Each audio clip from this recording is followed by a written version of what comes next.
I didn't go there expecting to feel anything. I just came to check on her, like I promised him I would. She was in the kitchen when I arrived, barefoot on the cold tile, wearing one of those soft cardigans that always looked a size too big. Her back was to me. She hadn't heard me come in. "Hey," I said, quietly. She turned, startled, her hand pausing over the kettle. "Oh. You're early." "Traffic was nothing," I replied, even though I'd sat in my car outside for 15 minutes, arguing with myself about whether to knock.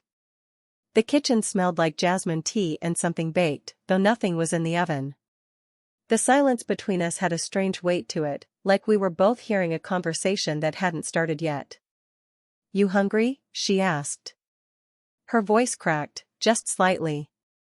I shook my head. "No. Just thought I'd check on you. Like I said." She looked at me then, really looked, and I saw how tired she was. Not just from grief. From holding everything together for everyone else. From pretending. It had been 7 months. People thought that was long enough to move on. They didn't know her. They didn't know me, either. I helped her carry some boxes to the garage. Old clothes, photo albums, random things that belonged more to memory than to the present. We didn't speak much. We didn't have to. The silence was warmer than words. When I brushed past her, narrow hallway, shoulder to shoulder, she didn't step away. She just stayed still, like she forgot she could move.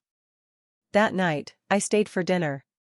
She cooked too much, the way she always did when her hands needed something to do. We ate quietly. Her wine glass stayed full, mine stayed empty. I wanted to be clear-headed. "You look more like him lately," she said suddenly. I glanced up. "Yeah?" She nodded. "Your walk.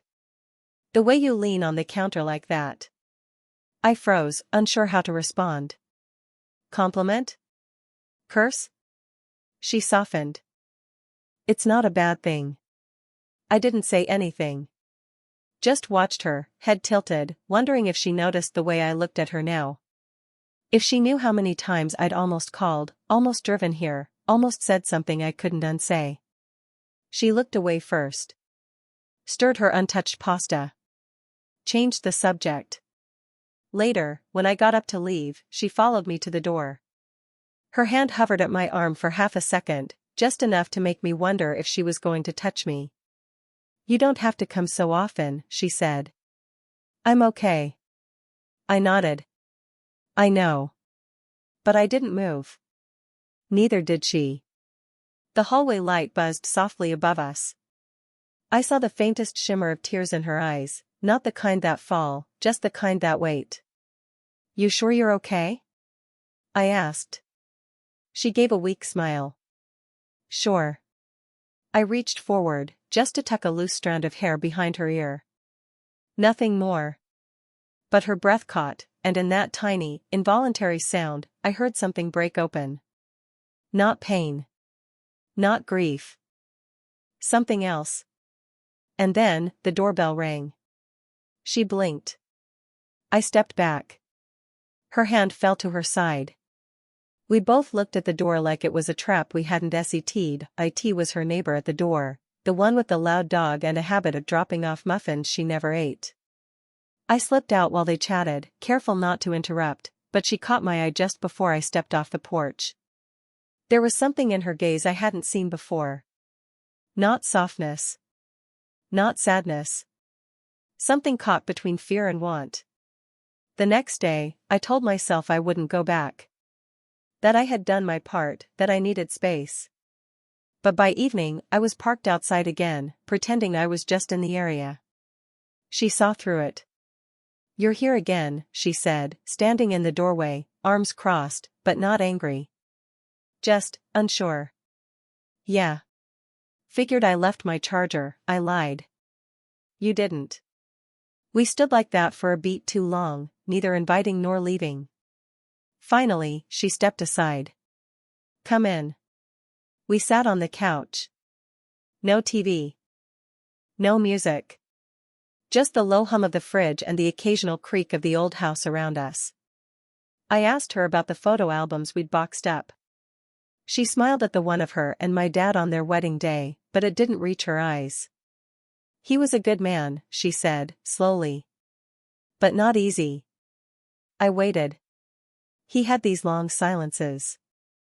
You'd think he was mad, but really he was just elsewhere. Like he kept parts of himself hidden even from me. She paused, looking down at her hands. I used to think it was me. That I wasn't enough to keep him fully here. I leaned forward. It wasn't you. Her eyes flicked to mine. You didn't really know us as a couple. I knew how you looked at him when he wasn't paying attention. And how he never noticed. She stared at me then, like she was trying to figure out what kind of man I'd become when she wasn't looking. I looked away first. The attraction wasn't new. I'd been ignoring it since before he passed, swallowing it, burying it, denying it. She was my father's wife. My stepmother. 15 years older. The kind of woman you protect, not want. But I did want her. Not just her body, though God, I noticed everything. The way she tucked her hair behind her ear when she was nervous. The way her cardigan slipped off one shoulder without her realizing. The quiet strength in her when she thought no one was watching. I wanted her laughter back. Her voice unguarded. I wanted to be the reason. And that scared the hell out of me. When I stood to leave that night, she followed me to the door again. This time, she touched my arm. Not accidentally. Not passively. Thank you, she said. For what? For not treating me like I'm broken. I didn't answer. I just stood there, letting her hand linger. In that moment, neither of us moved. But everything shifted. I was halfway through texting her, "Are you home?" When I deleted it. Again. This was getting reckless. I tried to go out that night, distract myself. My roommate, Caleb, dragged me to a bar. Loud, crowded, perfect for forgetting. But every laugh, every clink of glass, felt wrong. Off-key. He caught me checking my phone. You texting someone? No, he gave me a look. Man, you've been weird lately. Since the funeral, honestly. I took a long sip of beer and said nothing. Is it your dad? Still messin' with your head? I nodded, because it was easier than explaining that it wasn't his death messing with me, it was her life after him. And how I was getting too close to it. She called me the next morning. Just said my name, quietly. Can you come? No explanation. I was in the car before I even thought about it. When I arrived, she was sitting on the floor of the living room, a framed photo in her lap, my dad in one of those forced smile vacation shots, arms slung around her like they were high school sweethearts. It was cracked. I dropped it, she whispered. I knelt beside her. You okay? She didn't answer right away. Then, why does it feel worse now than it did when he died? I didn't know how to answer that. Grief is like that, sneaky. Quiet one day, crushing the next. She looked up at me, eyes red but dry. I keep thinking he's going to walk in. That this, us, is all some weird side story. Us. She said us.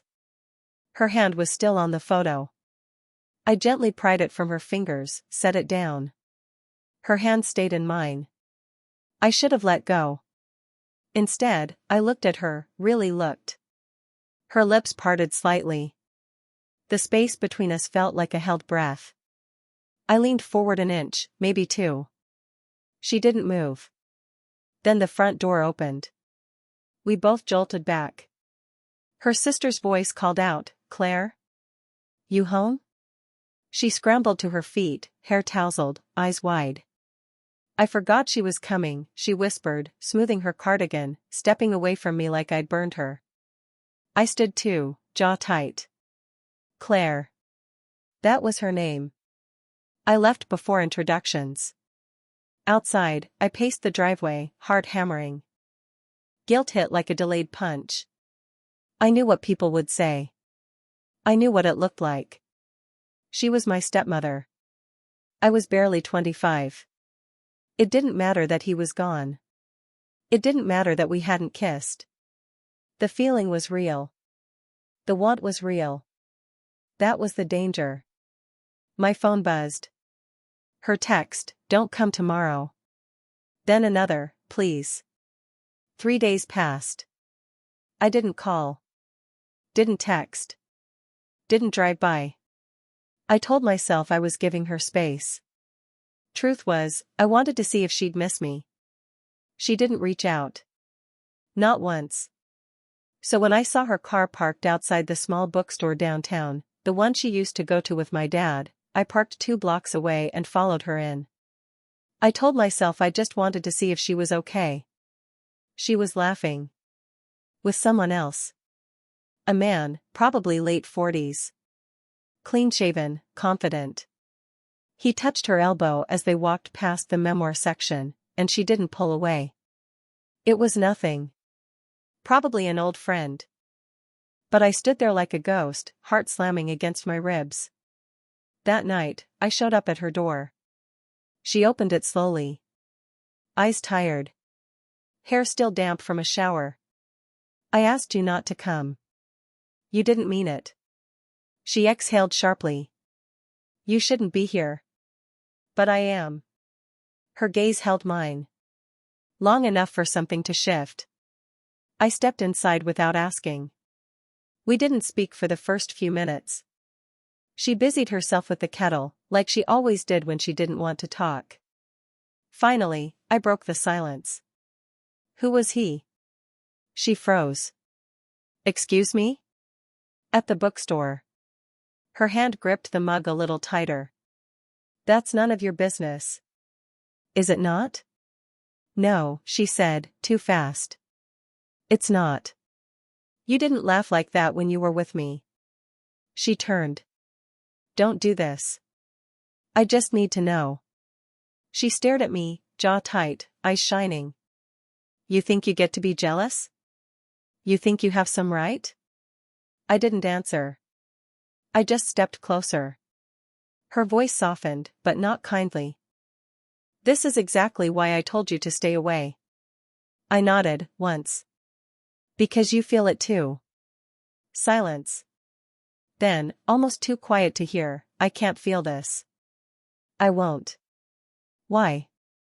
"Because I was married to your father." "Because people will talk." "Because if I let myself want this, if I let myself want you, I don't know who I'll be anymore." That last part cracked something in her voice. And in me. I moved closer, slow, intentional. Her breath hitched. We were inches apart now. The kind of close where if one of us leaned in, it would all be over. "I'm not him," I whispered. "I know." Her hands were trembling. I reached out, touched her wrist. Just barely. She didn't pull away. But she didn't move closer either. "Tell me to stop," I said. She didn't. Her lips parted. My hand brushed her cheek. And then, her phone rang. She flinched like the world had snapped back into place. I stepped back. She turned away. The moment shattered. She didn't call after that night. I thought we'd gone too far. That we'd never speak again. But 3 days later, a voicemail from her lit up my phone. "We need to talk. Please don't hate me." I showed up, heart in my throat. She didn't meet me at the door. I found her sitting in the living room, the old wedding album open on her lap. She didn't look up right away. "What's going on?" I asked. Her voice was distant. "He knew." I blinked. "What?" She finally looked at me, not with softness. With something between shame and steel. "Your father," she said. "He knew you had feelings for me. Before he died." The room went silent, dense with heat and memory. "He told me not long after you moved back in. Said you were, looking at me like he used to. Said he wasn't mad. Just tired." Said if anything ever happened to him, I'd probably be better off with someone who actually saw me. I sat down slowly. You never told me. Because I didn't want to believe it. Because it felt wrong. Her hands clutched the photo album like it might keep her anchored. But he was right, she whispered. You did see me. More than he ever did.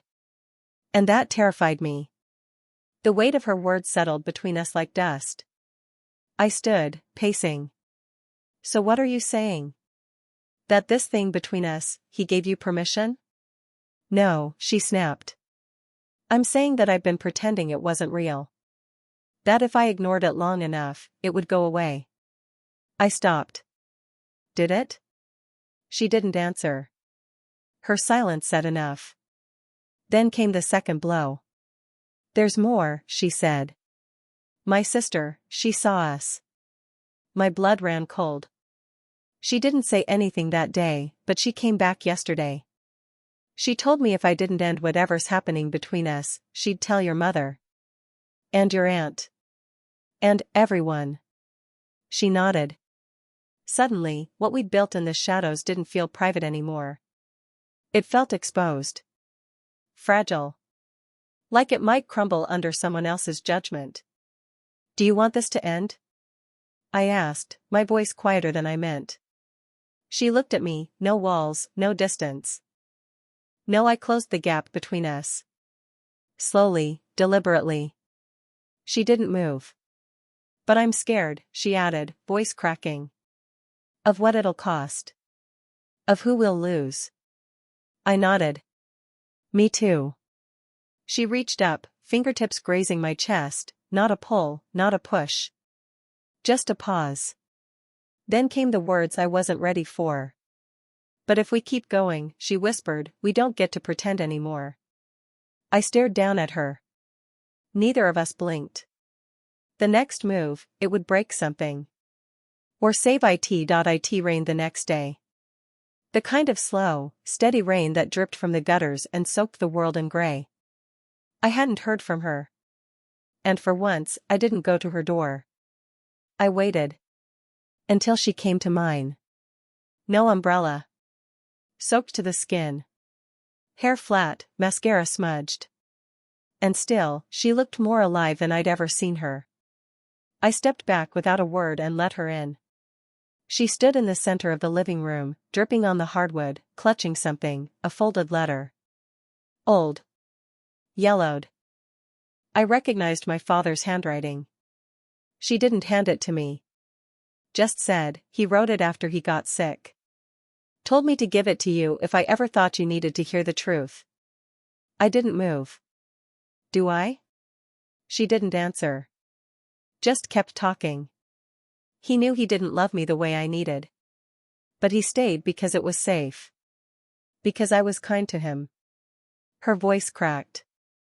And then you came back. And you weren't safe. You weren't kind, not always. You were honest. You saw everything he missed. You saw me. She took a step closer. I hated you for that. I hated myself more. I swallowed hard. Then why are you here? Because I'm done lying. To them. To you. To myself. She held out the letter. I didn't take it. I don't care what was in his head, I said. I care what's in yours. Her hands shook. I love you. The words fell like a rock in still water, and nothing could ever be the same after. I stepped forward. Slowly. Like I was approaching something sacred. You're allowed to love me, I said.